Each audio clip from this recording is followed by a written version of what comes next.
17, 18, 19 ఈ 3 అధ్యాయాల్లో కలిపి వరాహస్వామి లీల, హిరణ్యాక్షుడి వధ నేర్చుకున్నాం మనము.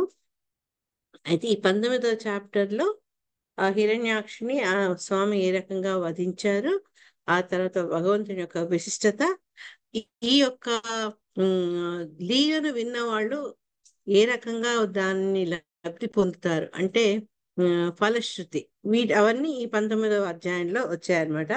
19వ అధ్యాయంలో 1 నుంచి 26 శ్లోకాల దాకా హిరణ్యాక్షుడికి వరాహస్వామికి జరిగిన యుద్ధాన్ని వివరించారు.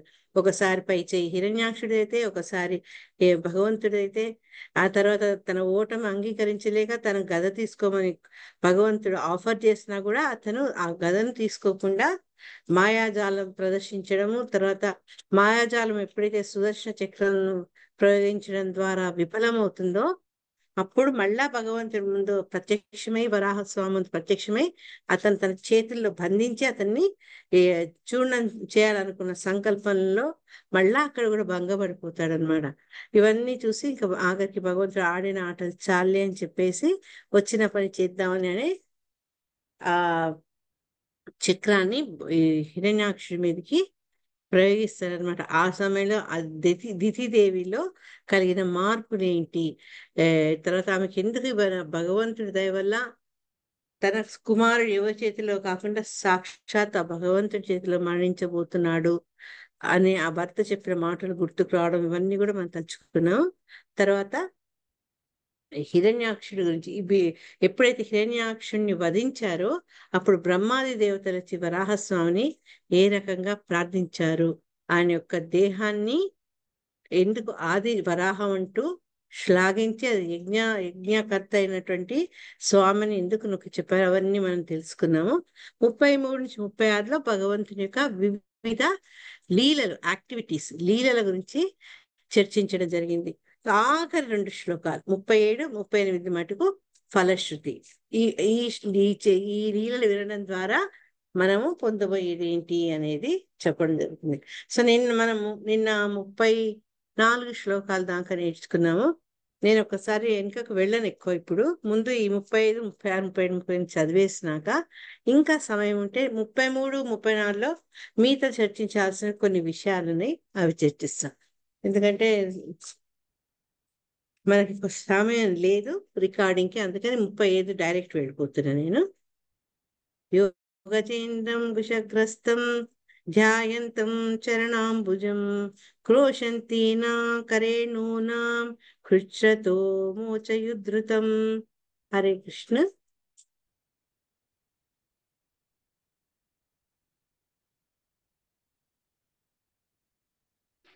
హరే కృష్ణ మాతాజీ. హరే కృష్ణ. ఎవరైనా వస్తారేమో చూస్తున్నాను. చదవండి.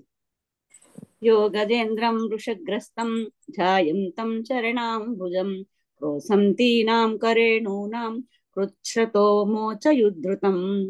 మసలి నోటికి చిక్కినప్పుడు యద్ధృతం మోత యద్ధృతం కృచ్ఛ్రతో మోచయుద్ధృతం. హరే కృష్ణ. మోచ యద్ధృతం. మసలి నోటికి చిక్కినప్పుడు తన పాదపద్మములను ధ్యానించినట్టి గజరాజును భగవానుడు ఉద్ధరించను. గజరాజుతో పాటుగా ఉన్న ఆడ ఏనుగులు ఆక్రందించుతున్న ఆ సమయమున దేవదేవుడు వారిని ప్రమాదము నుండి రక్షించను. హరే కృష్ణ మాతాజీ. హరే కృష్ణ. ఇక్కడ ఎంత చక్కగా మళ్ళా అంటే మనం ముందు శ్లోకాల్లో చదువుకున్నాము భగవంతుని యొక్క లీలలు, భగవంతుని యొక్క భక్తులకు భగవంతుడితో కలిసి ఉన్నటువంటి ఆ లీలలన్నీ ఎందుకు మనం పుణ్య శ్రవణం చేయాలి, వాటి వల్ల మనకి ఏమి లభిస్తుంది అనేది మళ్ళీ తర్వాత చర్చించుకుందాము. ఈ ప్రస్తుత శ్లోకంలో గజేంద్రుణ్ణి స్వామి ఏ రకంగా రక్షించాడు అది చెప్పడం జరుగుతుంది అనమాట. ఎప్పుడైతే గజేంద్రుడు ఆ ముసలి చేతికి చిక్కి అంత అమిత బలవంతుడైన గజేంద్రుడు తనను రక్షించుకునే ప్రయత్నం చేశాడు, కానీ రక్షించుకోలేకపోయాడు. అతని చుట్టూ అంతమంది ఉన్నారు కూడా, ఫ్రెండ్స్, భార్యలు, సంతానం, ఎవ్వరూ ఏం చేయలేకపోయారు. అంత గట్టి పట్టు అనమాట మొసలి. అందుకే మొసలి పట్టు అంట, మొదలదనమాట. అటువంటి సమయంలో గజేంద్రుడి మీద ఆధారపడి ఉన్న ఈ ఆడ ఏనుగులు కూడా భగవంతుని కోసం ఆక్రందించాయట, ఆయన్ని వచ్చి కాపాడమని ప్రార్థించాయన్నమాట.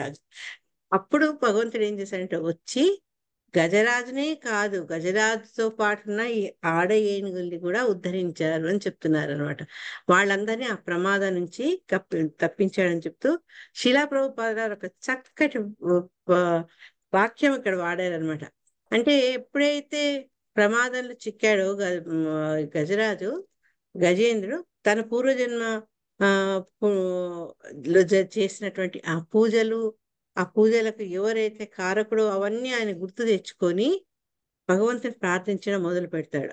అందుకని ఇక్కడ ఆ భక్తుడి గురించి ఎగ్జాంపుల్ ఇస్తూ ఇంకేం చెప్తున్నారంటే, శిలా ప్రభుపాదులు ఇంకా ఫర్దర్ గా ఏమి ఎక్స్ప్లెయిన్ చేస్తున్నారు మనకంటే, ఒక జంతువు అయినప్పటికీ కూడా గజేంద్రుడు భక్తితోటి ఎప్పుడైతే స్వామిని ప్రార్థించాడో, స్వామిని ఆశ్రయించాడో, ఆ గజేంద్రుని యొక్క ఆ ఆడ ఏనుగులు ఆయన యొక్క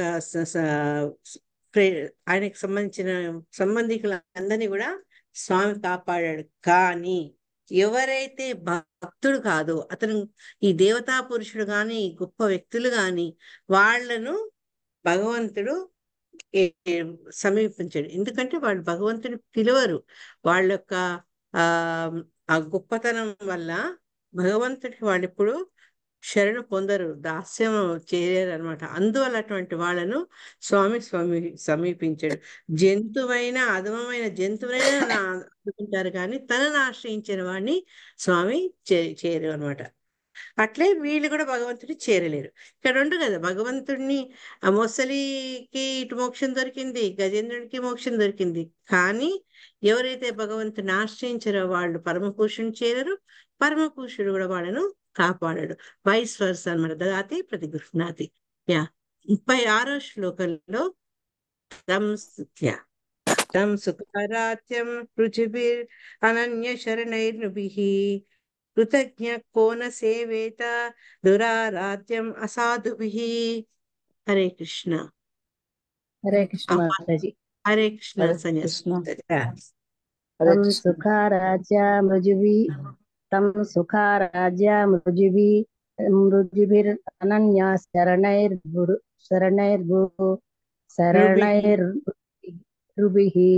కృతజ్ఞ కోన సేవేత దురారాధ్యమసాధుభిః. కృతజ్ఞుడైన వాడు దేవదేవుని వంటి పరమ ప్రభువునకు ప్రేమయుక్త సేవను కూర్చకుండునా. ఆ భగవానునికి ప్రసన్నతను కలిగించుట దుష్కృతులైన వారికి అసాధ్యమైనను, నిష్కళంకులకు భక్తులచే మాత్రము అతడు సులభముగా ముదమందును. హరే.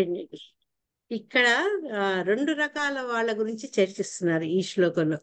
కొందరేంటంటే భగవంతుడి పట్ల కృతజ్ఞతను కలిగి, భగవంతుడి పట్ల విశ్వాసము, భక్తి కలిగిన వాళ్ళు భగవంతునికి ఆనందం కలిగించేందుకు ప్రయత్నం చేస్తారు. ఏం చేస్తే భగవంతుడు ఆనందిస్తాడో అనే విషయం గురించి వాళ్ళు కష్టపడతారు. కానీ దుష్కృతులు, నమాం దుష్కృతునో మూఢ, వాళ్ళు భగవంతుని యొక్క ఆధిపత్యాన్ని, ఆయన ఔన్నత్యాన్ని వాళ్ళు గుర్తుపట్టరు. కాబట్టి భగవంతునికి ప్రసన్నం కలిగించే ప్రయత్నాలు వాళ్ళు ఏమీ చెయ్యలేరు కూడా. ఎందుకంటే భగవంతుని పట్ల సంపూర్ణ విశ్వాసం వాళ్ళకి లేదు. సో ఇక్కడ రెండు రకాల కేటగిరీ గురించి మాట్లాడుతున్నారు. ఒకటేమో భక్తులైతే, కొందరేమో అభక్తులు, దుష్కృతులు. ఈ రెండింటి గురించి చెప్తూ శిలా ప్రభుపాద ఇంకొంచెం ఎక్స్ప్లెయిన్ చేశారనమాట. సామాన్యంగా భగవంతుని పట్ల ఎవరికైతే విశ్వాసం ఉంటుందో వాళ్ళు భగవంతుడి ద్వారా మనకు దొరికిన ప్రతి విషయం పట్ల కూడా కృతజ్ఞతను కలిగి ఉంటారనమాట. ఆ రకంగా కృతజ్ఞత భావం ఉన్న వాళ్ళు అయితే ఏంటంటే ఈ కృష్ణరస భావంలో భక్తి యోగాన్ని నడుపుతారు. కానీ ప్రాబ్లం ఏంటంటే కొందరు వ్యక్తులు భగవంతునితో మనకు దొరికినటువంటి ఈ వరాలను వాళ్ళు గుర్తించక ఏంటంటే దాన్ని రెసిప్రికేట్, వాళ్ళలో కృతజ్ఞత భావం ఉండదు. అటువంటి వాళ్ళని ఇక్కడ శిల ప్రభుపాద భాషలో దొంగలు, దుర్మార్గులు అన్నారు. ఎందుకు దొంగలు అన్నారు అంటే వాళ్ళు ఎటువంటి ప్రయత్నం లేకుండా భగవద్ ద్వారా ఇవ్వబడినటువంటి అనేక ప్రకృతి వనరులను వాళ్ళు ఒక్క పైసా లేకుండా, ఒక కృతజ్ఞత భావం లేకుండా వాళ్ళు దాన్ని అనుభవిస్తున్నారు. అనుభవించడే కాదు, ఇది ఎట్లా అంటే అన్నం పెట్టిన చెయ్యిని మర్చిపోవడము, తర్వాత రేపు పెట్టారే అని ఇచ్చినటువంటి గాలి, నీరు, సూర్యుడు, చంద్రుడు, ఇటువంటి ఇన్ని రకాల్ని అన్నిటి అనుభవిస్తుంటారు. కానీ భగవంతుడి యొక్క ఆ ఉనికిని వాళ్ళు గమనించరు. ఒక్క థ్యాంక్స్ కూడా చెప్పారనమాట. మనం చాలాసార్లు ఆ కథ చెప్పుకున్న ఒక ముసలతను ఒంట్లో బాగుండదు అతనికి, తర్వాత అతనికి శ్వాస ప్రాబ్లం అయితే వెళ్ళడము, అతను ఆక్సిజన్ పెట్టేసి హాస్పిటల్లో వస్తుంటే వాళ్ళు పెద్ద బిల్లు ఇస్తారనమాట. అది చూసి అతను భగవంతుని తలుచుకొని చాలా ఆనందపడి కన్నీళ్లు కారుస్తాడు. ఏమైంది అంటే చెప్తాడనమాట, నా స్వామి నాకు తినేందుకు ధాన్యాన్ని ఇచ్చాడు, తర్వాత కాంతి, అన్ని చూసేందుకు కాంతిని ఇచ్చాడు, పీల్చేందుకు గాలిని ఇచ్చాడు. ఇన్ని ఇచ్చి ఆయన ఎప్పుడు ఇట్లా బిల్లు ఇవ్వలేదు, ప్రతిదీ ఫ్రీగానే ఇచ్చాడు భగవంతుడు. కానీ మనం ఏంటంటే మనం ఆ ఇచ్చిన భగవంతుని మనము గుర్తుంచుకోం. అందుకే కృతజ్ఞతాపూర్వకంగా కాకుండా కృతజ్ఞతను మనం వ్యక్తపరచకుండా ఈ ఈ భగవంతుడు ఇచ్చిన ప్రకృతిని మనం ఆ దుర్వినియోగం చేయడము, తద్వారా ఇప్పుడు మనం ఎదుర్కొంటున్నటువంటి ఈ ప్రకృతి వైపరీత్యాల గురి కావడం అన్ని వీటికి అనమాట. భగవంతుని పట్ల కృతజ్ఞత లేకపోవడం మెయిన్ కారణము. ఆయన వల్ల దొరికిన విషయాలు మనం విలువ చేయకపోవడం అన్నమాట. అందుకని ఎవరికైతే ఇట్లా ఈ రకంగా భగవంతుడు ఇచ్చిన వాటిని వాడుతూ ఆయన యొక్క ఉనికిని గుర్తించుకోరో, ఆయన కృతజ్ఞత చెప్పుకోరో, వాళ్ళని శిలా ప్రభుపాదుల వారు దొంగలు, వంచకులు అన్నారు. దొంగలు అనేవాళ్ళు ఏంటంటే ఇతరులకు సంబంధించిన వస్తువుల్ని వాళ్ళు వాడేసుకుంటారు. అది వాళ్ళకు అందులో నీతి నియమం అనేది ఉండదు. అదే రకంగా ఈ భగవంతుని నమ్మని వాళ్ళు కూడా ఆయన ఇచ్చినవన్నీ తీసుకుంటారు, ఆయన్ని నమ్మరు, కృతజ్ఞత వాళ్ళు తెలుపుకోరు. ఇంకా 37, 38 శ్లోకాల్లో ఇంతకుముందు నేను చెప్పినట్టు ఫలశ్రుతి అన్నమాట. ఈ యొక్క మొత్తం లీల వినడం వల్ల మనకి ఏం జరగబోతుంది, ఏం పొందబోతున్నాం అనేది దీంట్లో చెప్తారనమాట. యో వై హిరణ్యాక్ష వదం మహాద్భుతం విక్రీడితం కారణ సూకరాత్మనః శృణోతి గాయత్యనుమోదతేంజసా విముచ్యతే బ్రహ్మ వదాదపి ద్విజాః. హరే కృష్ణ. హరే కృష్ణ మాతాజీ. చదండి లక్ష్మీమాత. వినిపిస్తుందా?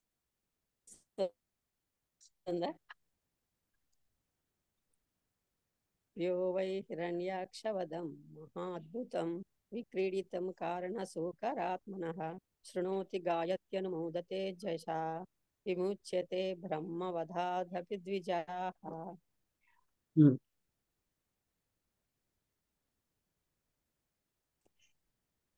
భావం: భగవాను నుంచే హిరణ్యాక్షుడు వధింపబడిన మహాద్భుతమగు వృత్తాంతమును ఎవరు శ్రవణం చేసినను, కీర్తించినను లేదా అనుమోదించినను శీఘ్రమే బ్రహ్మహత్య పాతకముతో సహా సమస్త పాపముల నుండి విడివడగలరు. హరే కృష్ణ మాత. హరే కృష్ణ. థ్యాంక్స్.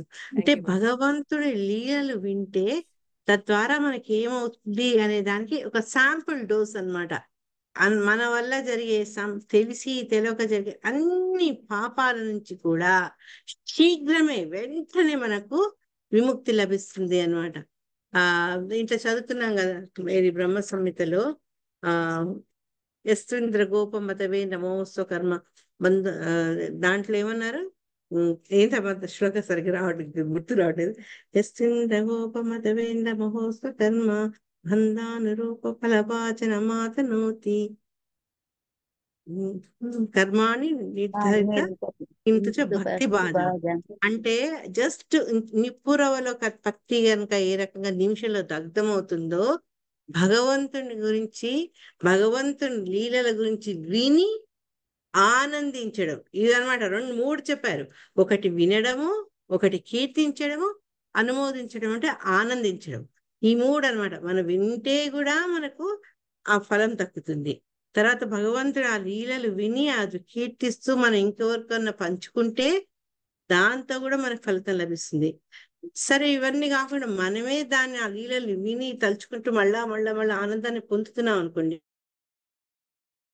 దాని వల్ల కూడా మనము చేసి ఈ సమస్త పాపాలన్నిటి నుంచి మనకు విడిపోతాం. ఆ పాపాల్లో కూడా హైయెస్ట్ పాపం ఏంటంటే బ్రహ్మహత్యా పాతకం. ఇవన్న మన తులసిదే కానిచ పాపాన్ని బ్రహ్మహత్య కానిచ అంటే బ్రహ్మహత్యా పాతకము అన్నిట్లో చాలా పెద్దదన్నమాట. అటువంటి అంత ఘోరమైన పాపం నుంచి కూడా భగవన్నామ స్మరణము, భగవంతుని యొక్క లీలా గానము శ్రవణంతో మనకు ఇంత పెద్ద అడ్వాంటేజ్ ఉంటుందన్నమాట. అందుకని ఇక్కడ శిలా ప్రభుపాదుల వారు భాష్యంలో ఏం చెప్పారు అంటే, పూర్ణ పురుషోత్తముడు భగవంతుడు. అటువంటి ఆయన యొక్క ఎందుకు పూర్ణ అని చెప్పారంటే, భగవంతుని యొక్క ఆ స్థితి అపూర్ణంగా ఉంటుంది. పూర్ణవద పూర్ణమిదం పూర్ణ స్థితిలో ఉన్నటువంటి భగవంతుడితో ఆయన వల్ల జరిగినటువంటి ఏ లీల గాని భగవంతుడికి గాని మధ్యలో భేదం ఉండదు. అంత పరిపూర్ణం అన్నమాట అది. అందుకని ఏంటంటే ఎవరైతే ఆయన గురించి వింటారో డైరెక్ట్ గా భగవంతునితో మనకు కనెక్షన్ వచ్చేసింది. ఇది మన ఆచార్య చెప్పడం కూడా ఈవెన్ భగవన్ నామ స్మరణం చేసినప్పుడు ఆ పెదాల మీద కూడా స్వామి స్వయంగా నర్తిస్తాడు అని, అంటే నామికి భేదం లేదు అని చెప్తారు. అది కూడా కాబట్టి ఇక్కడ కూడా శ్రవణంలో కూడా ఎప్పుడైతే భగవంతుని యొక్క లీలలు వింటామో భగవంతునితో ప్రత్యక్షంగా మనం సాంగత్యం పొందిన వాళ్ళం అవుతాం అనమాట. ఈ రకంగా మనకు భగవంతునితో ఎప్పుడైతే ఆ డైరెక్ట్ లింక్ మొదలవుతుందో ఏర్పడుతుందో అటువంటి వాళ్ళు ఏంటంటే అన్ని పాపాల నుంచి విముక్తి అవుతారనమాట. ఎట్లయితే అగ్ని అన్నిటిని దహించేస్తుందో అట్లే భగవన్నామ స్మరణతోటి భగవన్నామ ఆ శ్రవణంతో అది ఆనందించడంతో సమస్త పాపాలు నశించిపోతాయి అన్నమాట. అందుకనే ఈ ఎవరైతే విశుద్ధ భక్తులు ఉంటారో వాళ్ళ నుంచి మనము ఆ కథల్ని వినాలి. మనం మళ్ళీ ఒక్కసారి 53వ శ్లోకం చెప్పండి. ఎందుకు మనం ప్రామాణికుల దగ్గర నుంచి వినాలి అంటే వాళ్ళు విశుద్ధ భక్తులు కాబట్టి, ఒక బోనఫైడ్ వక్తలు కాబట్టి వాళ్ళ నుంచి వింటే మనకు ఆ ఫలితాన్ని మనము పొందగలుగుతాం అనమాట. లేకపోతే ఎప్పుడైతే అటువంటి ప్రామాణిక మూల నుంచి మనం వింటాము భగవంతుడి కథాశ్రవణము, దాంతో మనకు ఇంకా ఇంకా భగవంతుడిని తెలుసుకోవాలన్న ఆసక్తి వస్తుంది. అదే మనం చూసాం సూతుని శౌనకాదులు ఇంకా ప్రశ్నలు వేయడం, భగవత్ విషయాలు తెలుసుకోవాలనుకోవడం. అట్లే పరీక్షితుడు శుకదేవ గోస్వామి ఇంకొంచెం చెప్పు అని ఆయన అడగడం ఎందుకు అంటే ఆ ప్రామాణికమైనటువంటి గురువు ద్వారా ప్రామాణికమైనటువంటి వక్త ద్వారా వినడం వల్ల వాళ్ళ ఆసక్తి చాలా ఉంటుందన్నమాట. అప్పుడు అట్లాంటప్పుడు ఏం జరుగుతుంది అంటే ఈ ఈ రకంగా మనం కథాశ్రవణం చేసినప్పుడు భగవంతుని యొక్క మహిమపై భగవంతుడు చూపించే మహిమలపై మనకు నమ్మకం ఉంటుంది. ఆ నమ్మకం ఉండడం వల్ల మనం భగవద్భక్తుడయ్యే యోగ్యాన్ని క్వాలిఫైడ్ అవుతాం అన్నమాట మనం. కానీ ఇక్కడ ఏంటి అంటే మళ్ళా మొదటి పాయింట్కి వచ్చారు శిలా ప్రభుపాదుల వారు. ఎవరైతే భగవంతుణ్ణి నమ్మరో వాళ్ళు ఏంటంటే భగవంతుని కర్మలు వాళ్ళు అర్థం చేసుకోరు. ఎందుకంటే భగవంతుడి యొక్క అస్తిత్వం గురించే వాళ్ళకు తగినటువంటి విశ్వాసం లేదు కాబట్టి ఆయన చూపించే ఇటువంటి మహిమలు ఆ లీలని వాళ్ళు అంగీకరించుకోలేరు, అర్థం చేసుకోలేరు. కానీ వాళ్ళ ప్రాబ్లం ఏంటి అంటే అందులో కొందరు జనరల్గా నిరాకారవాదులు అంటే సర్వం మిథ్య మాయ అనుకుంటారు కాబట్టి ఇట్లాంటి వాటి మీద వాళ్లకు విశ్వాసం ఉండదు.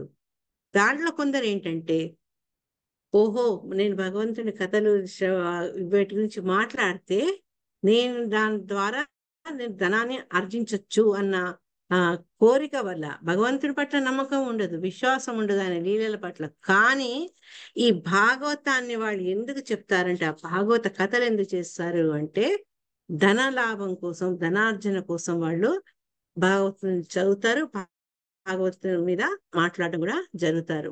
కానీ వాళ్ళలో ఏదైతే మూలమైన శ్రద్ధ భక్తి అనేది వాళ్ళలో లేశ మాత్రం ఉండదు. అటువంటి వాళ్ళు భాగవతం చెప్పినప్పుడు చాలా బ్రహ్మాండంగా చెప్తుండొచ్చు, వాళ్ళు చాలా మంచి వక్తలు అవుతుండొచ్చు, వాళ్ళు వాడే పదాలు చాలా ఎఫెక్టివ్ గా ఉండొచ్చు.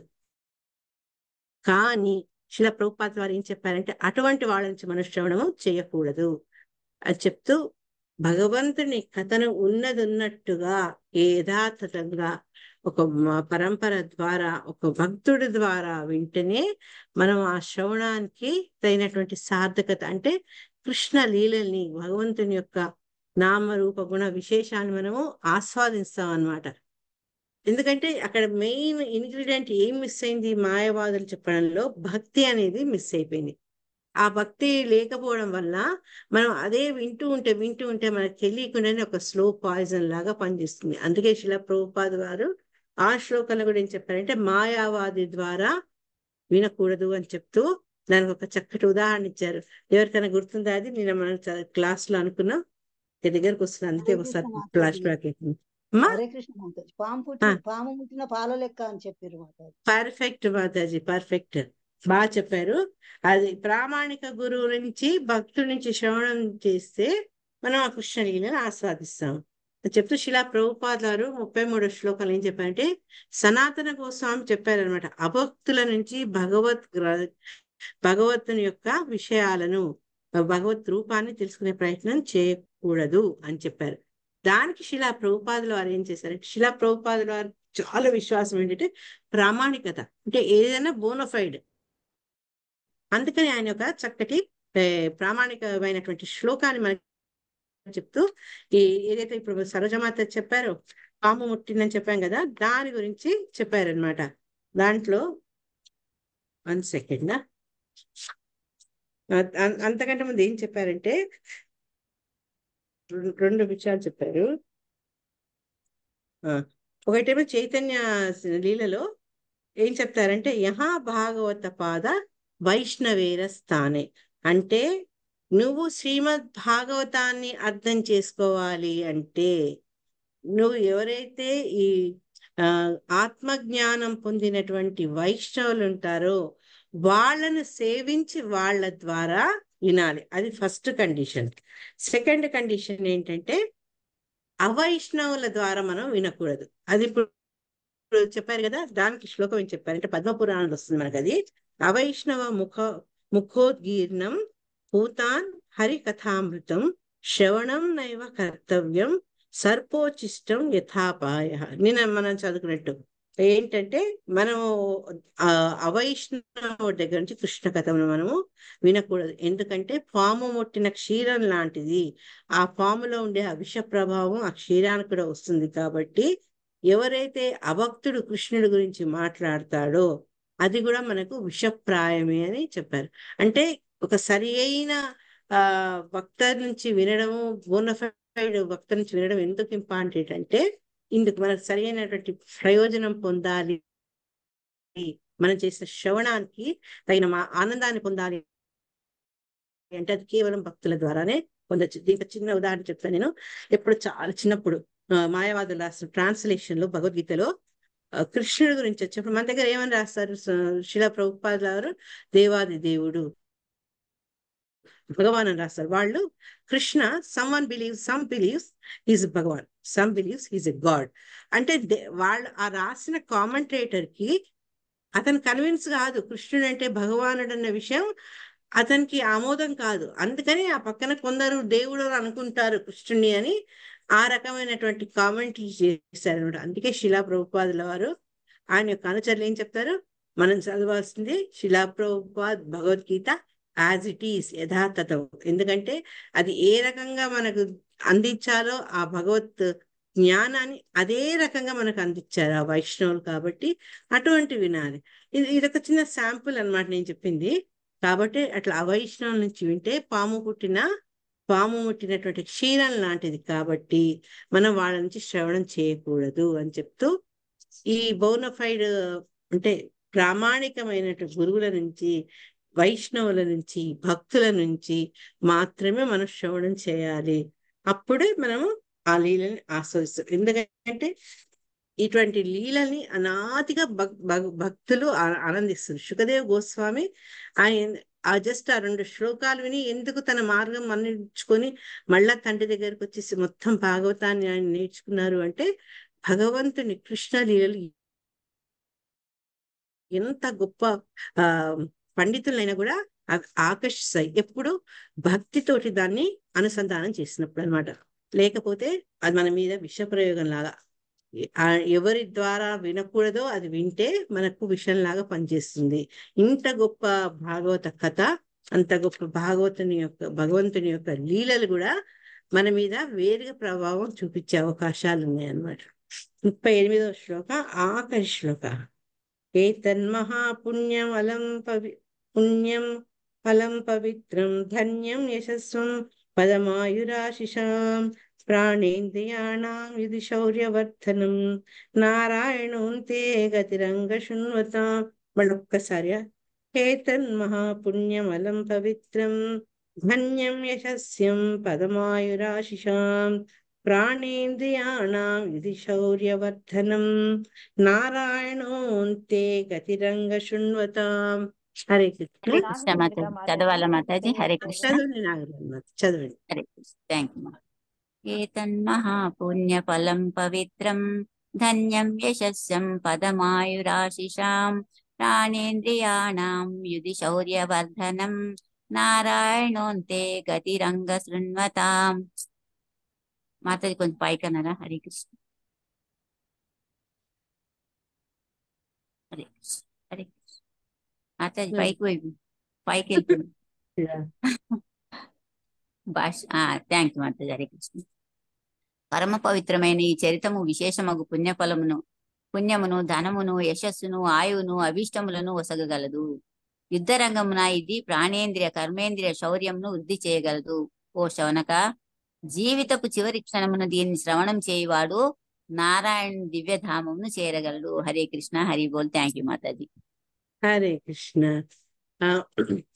ఈ ఈ పర్టికులర్ శ్లోక దేని గురించి ప్రస్తావిస్తుందంటే, ఈ యొక్క వరాహస్వామి యొక్క లీలలు, ఈ చరిత్రాన్ని వింటే మనకు ఏ రకమైనటువంటి ప్రయోజనాలు కలుగుతాయి. చిన్న మాటలు చెప్పాలంటే ఇహానికి పరానికి మనకు లాభం చేకూరుతుంది అనమాట. ఇక్కడ ఉన్నప్పుడు మనకి ఏమేమి కావాలో అవన్నీ కూడా మనకు వస్తాయి. పరలోకంలో ఏం కావాలో క్వాలిఫికేషన్ అది కూడా పుణ్యం వస్తుంది. ఇహలోకంలో వస్తే ధనం వస్తుంది, కీర్తి వస్తుంది, ఆయువు, మనం కోరుకున్న కోరికలన్నీ కూడా తీరుతాయి అని చెప్తారు. అంతేకాక యుద్ధ రంగంలో ఎవరైతే ఉన్నారో వాళ్ళకి ఏంటంటే ఆ ప్రాణేంద్రియాలు కర్మేంద్రియాలు వాటి యొక్క శౌర్యాన్ని వృద్ధి చెందుతుంటే జయంతో అనమాట వాళ్ళకి ఆ జయం అనేది లభిస్తుంది అని చెప్తూ ఇవంతా ఎవరి వల్ల జరుగుతోంది సంభాషణ మనకు ఎన్నో శ్లోకంలో చెప్పారు. అది శౌనకాది మునులతోటి సూత గోస్వామి చెప్తున్నారు అనమాట. 33వ శ్లోకం నుంచి మొదలవుతుంది. ఎవరి మధ్య జరుగుతున్న సంభాషణ అంటే సూత గోస్వామి శౌనకాదులకు చెప్తున్నారు. కాబట్టి ఇక్కడ ఆయన ఏం చెప్పారు అంటే ఓ శౌనక అని చెప్తూ లాస్ట్ లో అంటే జీవితం చరమాంకంలో ఎవరైతే ఇవన్నీ నారాయణ యొక్క లీలలు వింటారో ఆయన ధామాన్ని కూడా వాళ్ళు చేరిపోతారు. ఒకటి ఏంటంటే వాళ్ళలో పుణ్యం లభిస్తుంది, ధనం వస్తుంది, యశస్సు, ఆయువు, వాళ్ళ మనోభిష్టా తీరడము, తర్వాత యుద్ధరంగంలో విజయము, ఆఖరికి ఏంటంటే జీవితం చివరి ఘట్టంలో ఉన్న వాళ్ళు ఎప్పుడైతే ఈ భగవంతుని యొక్క లీలను వింటారో వాళ్ళకు భగవద్ధామ చేరుకునే అవకాశం లభిస్తుంది. ఇన్ని ప్రయోజనాలు అనమాట స్వామి యొక్క లీలలు వినంటే. అయితే ఇక్కడ వీళ్ళు ఏం చెప్తున్నారు అంటే శిలా ప్రభుపాదుల వారు సామాన్యంగా భక్తులు మిగతాన్నిటికంటే కూడా వాళ్ళు భగవంతుని యొక్క లీలా చరిత్ర వినేందుకు ఆకర్షితులై ఉంటారనమాట. వాళ్ళకు తపస్సు, ధ్యానం వీటి మీద ఉండదు, మనం తెలుసుకున్నాం ఇదివరకు కూడా. కానీ వాళ్ళు చేసే యజ్ఞము, వాళ్ళు చేసే తపస్సు ఏంటి అంటే భగవంతుడికి సంబంధించిన ఆ లీలల్ని చాలా శ్రద్ధగా నిత్యం భాగవత సేవయ శిల ప్రభుపా చెప్పినట్టు అది చేస్తారనమాట. ఆ చేయడం వల్ల వాళ్లకు ఇవన్నీ లభిస్తాయి. ఏమేమి లభిస్తాయి? ధనం, యశస్సు, దీర్ఘాయువు, ఈ జీవిత అవిష్టము లాంటి అనేక అసంఖ్యాకములైన లాభాలు. ఒకటి అని కాదు, ఇది అదే అని కాదు, అనేక లాభాలు కేవలం భగవంతుని యొక్క లీలని శ్రద్ధగా ప్రతిరోజు వాళ్ళు శ్రవణం చేయడం వల్ల, తపస్సు చేయక్కర్లేదు, ధ్యానం చేయక్కర్లేదు, ఇవి చేయడం వల్లనే వాళ్ళకు అవన్నీ లభిస్తాయన్నమాట. లభిస్తూ అది మనకే కాదు, ఎవరెవరైతే ఈ శ్రీమద్ భాగవతాన్ని భగవంతుని లీలా వర్ణనలతో ఉన్న ఈ శ్రీమద్ భాగవతాన్ని నిత్యం వింటారో వాళ్ళు తప్పకుండా చివరికి భగవద్ధామాన్ని ప్రాప్తి పొందుతారు అని ఇక్కడ శిలా ప్రభుపాదుల భాష్యంలో చెప్తున్నారు అనమాట. అసలు భాగవతము అంటే ఏంటట అంటే భగవంతుని భక్తులకు సంబంధించిన ప్రతి ఒక్కటి చర్చించినటువంటి గ్రంథం అన్నమాట ఇది. దాన్ని కృష్ణ సంహిత అని కూడా అంటారని మనం ఇదొకసారి చదువుకున్నాం. దాంట్లో ఏం చదువుతారు? ఈ భాగవతంలో మనకు సోషల్ అంటే ఈ సాంఘిక పరిస్థితుల గురించి, రాజకీయ పరిస్థితుల గురించి, ఆర్థిక పరిస్థితుల గురించి ఇవన్నీ కూడా డిస్కస్ చేస్తూ చేస్తూ చేస్తూ అన్నిటికంటే ముఖ్యమైనది ఆ స్వామి భక్తి, ఆ అనన్య శరణత్వం అనే విషయాన్ని ఈ భాగవతంలో మనకు నొక్కి చెప్తారు. కాబట్టి ఈ శ్రీమద్ భాగవతం గురించి ఎవరైతే శ్రద్ధగా వింటారో వాళ్ళకి ఇటు భగవంతుని యొక్క ఆశీస్సుల వల్ల ఇహలోకంలో అన్నిటికంటే మెయిన్ భగవంతుడి కరుణ వల్ల ఆ దివ్యధామం అంటే పరలోకం వాళ్లకు ప్రాప్తి అవుతుంది అనమాట. కాబట్టి రెండు వైపులా లాభం ఉందని శిలా ప్రభుపాద ఇక్కడ ఏం చెప్తుంటే శ్రోతలు చరమంగాను మరియు భౌతిక జగత్తునందు ఉన్నంత వరకు ఉభయ లాభమును పొందుతారు వాళ్ళు. అయితే ఈ భక్తి యోగంలో ఎవరైతే ఉంటారో వాళ్ళకు ఆటోమేటిక్ గా ఈ తపస్సు, ధ్యానము ఇవన్నీ చేసే వాటి వల్ల వచ్చే ఫలితాలు కూడా వీళ్ళకు ఈ భక్తితో రావచ్చు అనమాట. దివ్యము ఉదాత్మకు ఫలితం ఇది భక్తి యోగంలో ఉన్నందుకు.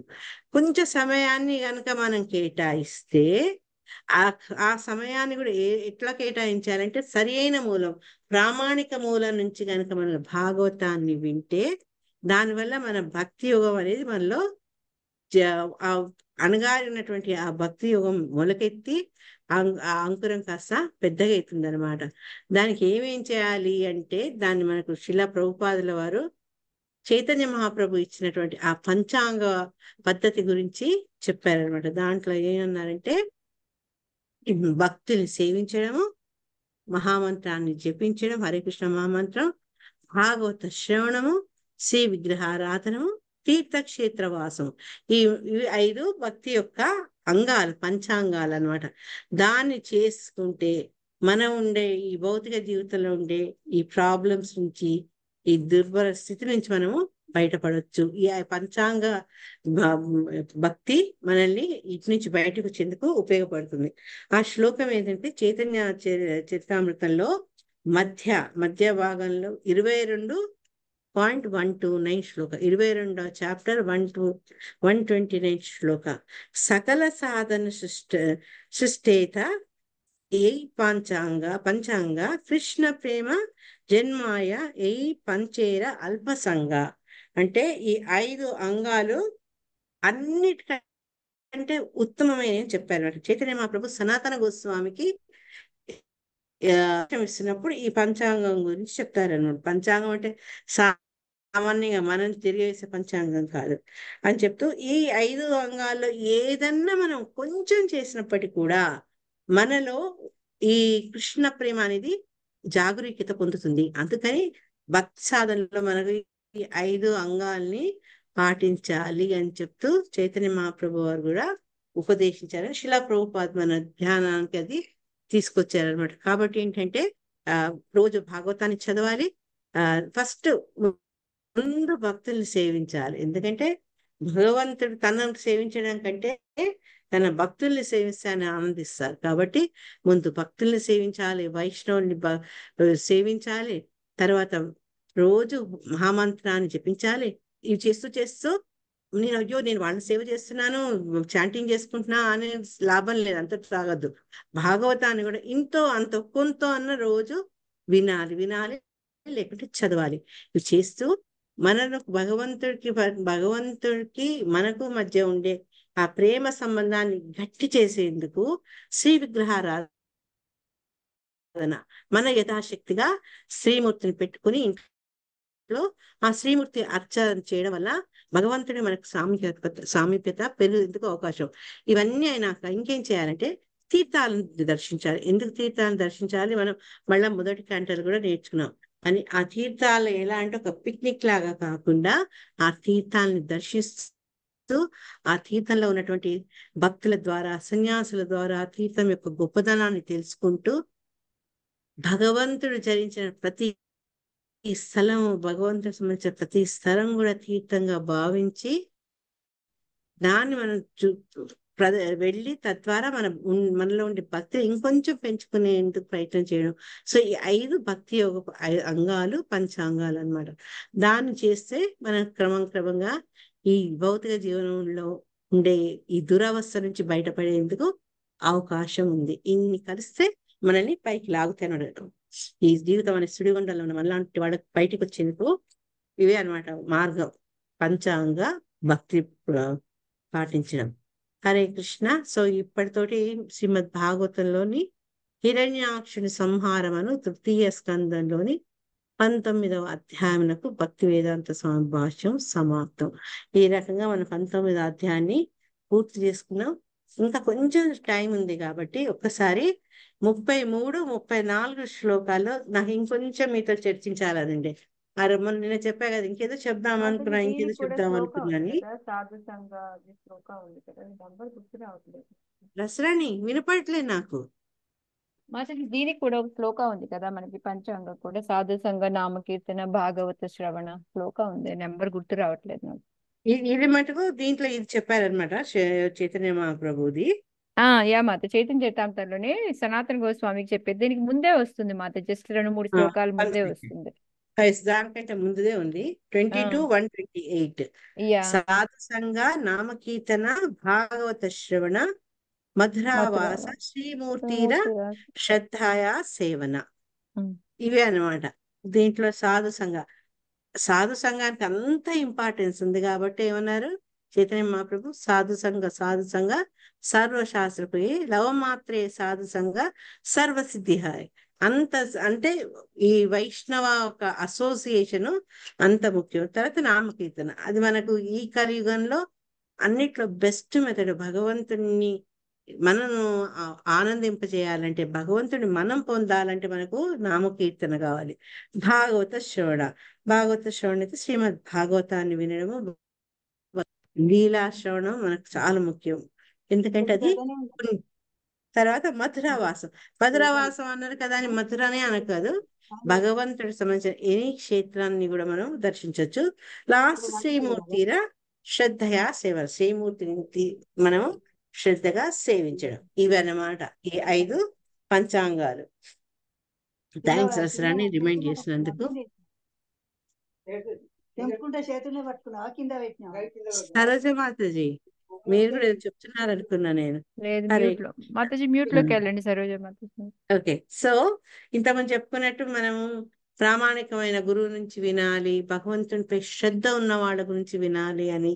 లేకపోతే ఏంటంటే మనం ఆ ప్రయోజనాన్ని పొందలేము అని చెప్తూ, కొందరు వాళ్ళ ఆర్థిక లాభాల కోసము, ధన సముపార్జన కోసం భగవంతుని లీలలు మాట్లాడతారు.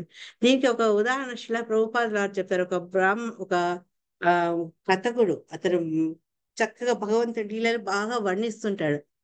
ఆ సమయంలో అనుకోకుండా ఒక దొంగవాడు ఆ కథకుడు చెప్పిన భాగవతారు చెప్పిన కథను వింటాడు. ఆ కథ వర్ణంలో కృష్ణుని గురించి చక్కగా వర్ణిస్తూ, ఉంగరాల జుట్టు, అతను పెద్ద పెద్ద కళ్ళు వేసుకొని, దొండపండు వంటి పెదవులు, ఒంటి నిండా నగలు వేసుకుంటారు యశోదమ్మ అని చాలా చక్కగా అలంకరిస్తుంది అని, అతను మళ్ళా ఆవుల్ని మేపేందుకు అరణ్యంలోకి వెళ్ళడం అవన్నీ చాలా అద్భుతంగా వర్ణిస్తాడనమాట. అతను వినగానే దొంగవాడికి ఏంటంటే, అరే నేను ఈ చిన్న చిన్న దొంగతనాలు చేసి ఎన్ని రోజులు నా పొట్టను పోషించుకుంటా, వెళ్తే అటువంటి అబ్బాయిని పట్టుకొని ఆ నగలు దోచుకోవాలనుకుంటాడు అనమాట. అనుకొని అతను ఈయన వర్ణనను బట్టి, ఈయన ఆదేశాల అనుసారం బృందావనంకి వెళ్ళి ఆ బృందావనంలో అడవి దగ్గర వెయిట్ చేస్తుంటాడు అనమాట. ఇంకా పిల్లగాడు రాలేదు, ఎప్పుడు వస్తాడు, నేను ఎప్పుడు నా చేతులు గులగులమంటుంటాయి అనమాట, తను పని చేసేయాలి అని. కొంతసేపు అతను చాలా శ్రద్ధగా ఎదురు చూస్తుంటాడు అనమాట. ఎదురు చూస్తూ ఉంటే కొంతసేపటికి నవ్వులు వినిపిస్తుంటే ఆ తర్వాత కృష్ణ బలరాముడు, అంటే అతనికి తెలియదు కృష్ణుడు బలరాముడు అని, వాళ్ళు అందరితో వెళ్తుంటాడు అనమాట. వెళ్తుంటే ఇతను పిలిచి నయన భయన బుజ్జగిస్తూ ఆ నగలు ఇమ్మంటాడు అనమాట. నేను ఇవ్వను, మా అమ్మ కొడుతుంది నన్ను అని చెప్తాడనమాట కృష్ణుడు. లేదు అని ఏ మాటలు ఆ మాటలు చెప్పుకుంటూ మెల్లగా ఆ నగలు తీసుకుంటాడనమాట.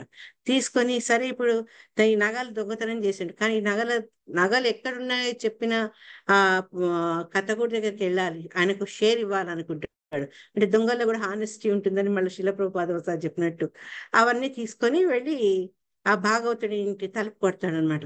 కొట్టినాక, నువ్వు చెప్పినట్టు నేను అడవికి వెళ్ళాను, ఆ అబ్బాయిని చూశాను, ఇతనికి ఒక ముక్క అర్థం కాదు అతను ఏం చెప్తున్నాడు. నువ్వు చెప్పావు కదా అతని గురించి ఎన్ని నగలు వేసుకుంటాడని, తర్వాత నెమలి పింఛం ధరిస్తాడని, చూడు నాకేమేమి దొరికాయో అతని ఒంటి మీద అని ఆభరణాలు చూపిస్తాడు. చూపించేటప్పటికి ఒక్కసారి ఆ భాగవతుడికి తన కళ్ళు తను నమ్మలేకపోతాడు. ఇన్నాళ్ళు తను ఏదో యథాలాపంగా భాగవతంలో చదివినని చెప్తున్నాడు, కానీ భగవంతుని యొక్క ఉనికి మీద అట్లా అతనికి 100% విశ్వాసం లేదనమాట. అది కేవలం తన పొట్ట పోషించుకునేందుకు ఆ రకంగా భాగవతాన్ని చెప్తున్నాడు అతను. కానీ ఈ దొంగవాడు మటుకు అతను ఏ ఉద్దేశంతో తిన్నప్పుడు కూడా 100% ఆ విశ్వాసంతో వెళ్ళడము, తద్వారా భగవంతుడిని దర్శించుకున్నాడు, భగవంతుడి నగలు కూడా అతను పొందాడు అనమాట. అంటే నేను చెప్పేది ఏంటంటే ఆ కథకుల్లో ఉండే డిఫరెన్స్ ఈ మనం పరంపర ద్వారా విని వైష్ణవుల ద్వారా వింటే వాళ్ళు భగవంతుని యొక్క ఉనికిని, ఆయన యొక్క గుణాల్ని, ఆయన యొక్క ఔన్నత్యాన్ని వాడు తెలుసు, అనుభవించిన వాళ్ళు కాబట్టి ఆ పరంపరలో వస్తున్నప్పుడు దాని పట్ల మనకు ఆ ఎఫెక్ట్ కనిపిస్తుంది. ఏ రకంగా అంటే ఒక ఎక్స్పీరియన్స్ డాక్టర్ ఇచ్చిన మందులు మనకి ఏ రకంగా ఉపయోగపడతాయో, అదే రకంగా వాళ్ళు ఏ రిజర్వేషన్ దాంట్లో తెచ్చుకొని సీట్ తెచ్చుకొని వాడు ఇచ్చిన మెడిసిన్స్ మనకు అంత ఎఫెక్టివ్ గా ఉండకుండొచ్చు, కానీ అతను తన టాలెంట్ తోటి ఆ మెడిసిన్ చేసి, ఆ మెడిసిన్ తర్వాత చాలా ఏళ్ళు అనుభవం చేసి, తర్వాత ఏది కరెక్ట్ అవుతుంది, ఏ మంది దేనికి కరెక్ట్ గా ఉపయోగపడుతుంది, ఏ జబ్బును నివారిస్తుంది అని తెలుసుకున్న వాడి ద్వారా మనం తీసుకున్న వైద్యము మనకి ఎంబడే ఫలితాన్ని చూపిస్తుంది. అదే రకంగా భగవంతుని పట్ల సంపూర్ణ విశ్వాసంతో ఆయన లీలలు, ఆయన యొక్క నామానికి లీలలకు భగవంతుడికి వ్యత్యాసం లేదని విశ్వసించిన వాడి ద్వారా వింటే మనకు ఆ ఆనందం లభిస్తుంది, ఆ ప్రయోజనం కూడా లభిస్తుంది అనమాట. అదే 33 శ్లోకంలో 34th శ్లోకంలో ఏం చెప్పారంటే, ఈ మనకు శిలా ప్రభుపాదుల వారు ప్రహ్లాదుడు వీళ్ళందరూ ఎగ్జాంపుల్స్ ఇస్తూ భగవంతుడే కాదు, భగవంతుడిని ఎప్పుడూ ఆరాధిస్తుండే ఈ భక్తుల యొక్క లీలలు కూడా మనం శ్రవణం చేస్తే కూడా మనకు అంతే ఆనందం లభిస్తుంది అని చెప్పారనమాట. అంటే కేవలం భగవంతుడి గురించే కాదు, ఆయన భక్తుల నుంచి విన్నా కూడా అదే రకమైన ఆనందం మనం లభించవచ్చు మనకు. అంటే ఎందుకు అంటే భక్తులు స్వామి లీలలు ఎట్లయినా దివ్యం, అది మనందరికి తెలిసిందే. తర్వాత ఈ స్వామి యొక్క భక్తులు చేసే లీలలు కూడా అవి సామాన్యమైనవి కాదు. భగవంతుడికి భక్తులకు మధ్యన ఉండే ఈ ఇచ్చిపుచ్చుకోవడం, అదాన్ ప్రదాన్ అంటారు వాళ్ళు హిందీలో. ఆ ఇచ్చిపుచ్చుకునే ఇటువంటి చర్యలు ఉంటాయి కదా, అవి భౌతిక పరమైనవి కాదు. అంటే మనం చూస్తున్న ప్రహ్లాదుడే గాని, ధ్రువుడే గాని, అంబరీషుడే గాని, వాళ్ళంతా ఈ భౌతిక ప్రపంచంలో ఉన్నట్టుగా మనకు కనిపించినప్పటికీ భగవంతుడికి భక్తుల మధ్య జరిగే ఈ అదాన ప్రదానాలు భౌతిక పరమైనవి కావు, అవి దివ్యమైనవి. కాబట్టే వాళ్ళు చేసినటువంటి వివిధ కర్మల్ని మనం వింటే దానివల్ల మనం ఆనందం పొందొచ్చు అన్నమాట. ఎందుకు వినాలి మనం ఈ భక్తులందరి గురించి అంటే అది మనకు ఎన్నోసార్లు డౌట్ వస్తుంది, భగవంతుడి గురించి వింటే చాలు కదా, భక్తుల గురించి ఎందుకు వినాలని. కానీ భక్తుల గురించి వింటే వాళ్ళ యొక్క చరిత్ర మనం చూస్తే దాని నుంచి మనకు ఏమంటారు ఇన్స్పిరేషన్ అంటే ఏంటమ్మది? ప్రోత్సాహం మాతాజీ, ప్రోత్సాహము, ప్రేరణ. Perfect word. ప్రేరణ లభిస్తుంది అనమాట మనకు. అప్పుడు ఏంటి అంటే వాళ్ళ చరిత్ర నుంచి మనం వాళ్ళని మార్గదర్శకంగా తీసుకొని మనం కూడా భక్తి మార్గంలో ముందుకు వెళ్ళేందుకు మనకు అటు ఆ ప్రేరణను, కావాల్సిన ప్రేరణను పొందుతాము. అంతేగాక ఆ భక్తుల యొక్క చరిత్ర మీద మనం ఎంతో ఆనందిస్తాం. చిన్నవాడు ప్రహ్లాదుడు ఆయన ఎన్ని కష్టాలు పట్టాడు కదా, స్వామి స్వయంగా వచ్చి అతన్ని కాపాడాడు కదా అని మనం హాయిగా ఊపిరి పీల్చుకుంటాం. ధ్రువుడికి అట్లా అంత కఠినంగా తపస్సు చేసినాక భగవంతుడు రావడం, మాట మర్చిపోయిన ధ్రువుడికి మాట పలికే శక్తిని ఇవ్వడం, అవన్నీ చదువుతుంటే మనకి ఎంత ఆనందం కలుగుతుంది. ఎందుకు అంటే భక్తుడికి భగవంతుడి మధ్య ఉండే ఆ అనుబంధము మనకు విన్నప్పుడు, చదివినప్పుడు మనకు అదే ఆనందం కలుగుతుంది అనమాట. అయితే కొన్నిసార్లు ఏంటంటే భక్తులు భగవంతుడి యొక్క లీలని వర్ణించేటప్పుడు సరిగ్గా వర్ణించలేకపోవచ్చు. నేను ఇంతకుముందు చెప్పాను కదా, నాన్ డివోటీస్ బ్రహ్మాండమైన పదాలతోటి మంచి గ్రామర్ తోటి చాలా అట్రాక్టివ్ గా మాట్లాడుతుండొచ్చు. కానీ ఏ భక్తులు అయితే ఉంటారో వాళ్ళు సరైన పదజాలాన్ని వాళ్ళు ఉపయోగించలేకపోతుండొచ్చు. అయినప్పటికీ కూడా ఏంటంటే అది ఛందోబద్ధంగా లేకున్నా, చక్కటి పద ప్రయోగం లేకున్నప్పటికీ కూడా భక్తులు ఏంటంటే ఆ స్వామికి సంబంధించిన విషయాలైతే వాటిని విని వాళ్ళు చాలా సంతోషిస్తారట. శ్రీమద్ భాగవతంలో మనకు ఆ శ్లోకాలు కూడా వస్తాయి అన్నమాట. మొదటి స్కందంలోనే ఏవైతే భగవంతుడి గురించి వాళ్ళు వర్ణిస్తారో అవి ఎటువంటి పదాలతో కూడుకున్నప్పటికీ కూడా భక్తులు దాన్ని ఆనందిస్తారు. కానీ ఒకవేళ వన్ సెకండ్, 2 శ్లోకాలు వస్తాయి అన్నమాట దాంట్లో. ఒకటి ఏంటంటే భగవంతుని యొక్క కీర్తిని గనక ఏది వర్ణించదో, భగవంతుని ఏది వర్ణించదో, అది బ్రహ్మాండ పదజాలాలతో కూడినప్పటికీ కూడా ఆ ఆ స్థలము గాని అటువంటి సంఘం గాని భక్తులకు వైష్ణవులకు ఆనందాన్ని కలిగించదు. అదే ఏ రకంగా అంటే కాకులకు నచ్చే ప్రదేశము అది ఏ రకంగా అయితే మిగతా వాళ్ళకి నచ్చదు. అంటే అశుద్ధమైన ప్రదేశాల్లో కాకులు చేరుతాయి కాబట్టి ఇటువంటి గొప్ప పండితులకు గొప్ప భక్తులకు అటువంటి ప్రదేశాలు కానీ ఆ మాటలు కానీ ప్రీతిని కలిగించవు. కానీ ఎప్పుడైతే భగవంతుడి గురించి భగవంతుడి లీలల గురించి వర్ణిస్తూ సరైన పదజాలం ఉపయోగించకపోయినప్పటికీ కూడా అది వాళ్ళు ఎందుకు ఆమోదిస్తారు అనేది మనకు మొదటి స్కందంలో 5వ అధ్యాయంలో 11వ శ్లోకం. 10వ శ్లోకంలో ఏమో వాళ్ళు ఎందుకు వాళ్ళకి ఏది నచ్చదు, ఇదేమో ఎందుకు నచ్చుతుంది అనేది చక్కటి శ్లోకం.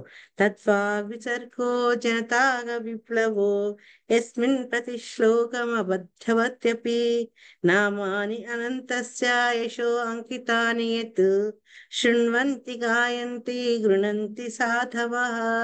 ఇక్కడ సాధువులంటే ఎవరైతే వాళ్ళ మనసు నిష్కల్మషంగా ఉంటుందో, పవిత్రకరణమై ఉంటుందో అటువంటి సాధువులు అన్నమాట. వాళ్ళకి ఏంటి అంటే ఏ ఏ గ్రంథాల్లో భగవంతుడి గురించి చక్కటి వివరణ ఉంటుందో, ఆయన యొక్క గుణ రూప లీల నామ రూప గుణ విశేషాల గురించి అంత ఉంటుందో అటువంటి భగవంతుడి గురించి వివరించేందుకు వాళ్ళకి తగినటువంటి మాటలు ఉండవు. మాటలు ఉండకపోయినప్పటికీ కూడా వాళ్ళు ఏంటంటే అది వింటారు, దాన్ని పాడతారు, దాన్ని ఆనందిస్తారు అని ఇది మన పుష్పదేవ గోస్వామి నైమిషారణ్యంలో, సూత గోస్వామి నైమిషారణ్యంలో చెప్పడము, తర్వాత ఇదేమో నారదుడు వ్యాసదేవుని చెప్పడం.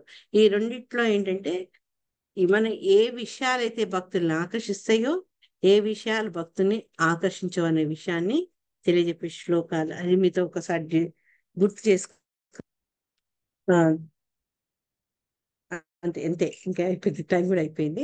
ఈ 2 మీతో చెప్దాం అనుకున్నా, ఇంకేదో అనుకున్నా నాకు మళ్ళీ ఇప్పుడు గుర్తుకొస్తుంది. ఆ కథ కూడదే నిన్న చెప్తుంటే నాకు సడన్ గా గుర్తుకొచ్చింది అనమాట. అరే అతను చెప్పాలి, ఎందుకంటే ఆ విశ్వాసం లేని వాళ్ళు ఏంటంటే లేరు మనసులో. మనం నమ్ముకుంటే ఇప్పుడు మన ఆచార్యులు ఏదైనా ఒక విషయాన్ని చెప్తున్నారు, ఆ చెప్పిన విషయాన్ని మనకు మనసుకు హత్తుకునేటట్టు ఎందుకు చెప్తున్నారంటే వాళ్ళలో చాలా మంది భారతదేశంలో పుట్టిన వాళ్ళు కాదు. చిన్నప్పటి నుంచి అమ్మమ్మల దగ్గర నాన్నమ్మల దగ్గర భాగవత కథల్ని రామాయణ కథల్ని విన్నవాళ్ళు కాదు. కానీ వాళ్ళు ఒక బోనఫైడ్ ఆచార్య శిలా ప్రభుపాదిని ఆశ్రయించి ఆయన చెప్పిన దాన్ని శ్రద్ధగా విని దాన్ని పూర్తిగా విశ్వసించిండ్రు కాబట్టి మళ్ళా వాళ్ళ ద్వారా మనం విషయాన్ని తెలుసుకున్నప్పుడు దాని ప్రభావం మన మీద ఉంటుందన్నమాట. అందుకని మనలో ఎక్కడో నిద్రించినటువంటి కృష్ణ భక్తి నిద్రాణ శక్తి ఎందుకు మేలుకుంది అంటే వాళ్ళలో ఉన్న ప్యూరిటీ, వాళ్ళకు భగవంతుడి పట్ల ఉన్న విశ్వాసము, గురువు పట్ల ఉన్నటువంటి సంపూర్ణమైనటువంటి శరణాగతి, దాని కారణంగా వాళ్ళకి ఆ శక్తి వచ్చింది. ఆ శక్తి కారణంగా మనలాంటి వాళ్ళకు కూడా ఎట్లయితే టచ్ స్టోన్ ముట్టుకుని ఇనుమును బంగారం చేస్తుందో అట్లా వాళ్ళ మాటలో ఆ శక్తి మనలాంటి అభక్తుల్ని మూఢుల్ని కూడా భక్తి వైపు మళ్ళిస్తుంది. సో ఇది అన్నమాట ఇంపార్టెన్స్ ఆఫ్ పరంపర. వినడం, సరైన సోర్స్ నుంచి వినడము, సరైన మూలం నుంచి అన్నారు, ప్రామాణిక మూలం నుంచి భాగవత కథ వినడము, ఆ వినడం వల్ల మనకు వచ్చే లాభాలు. సో హరే కృష్ణ, ఈ లాభాలు మనం ఇంకా ఇంకా పొందుతూ ఉండాలి. ఇంకా భగవద్గించుకుంటూ పోదాం. నెక్స్ట్ అధ్యాయాన్ని రేపు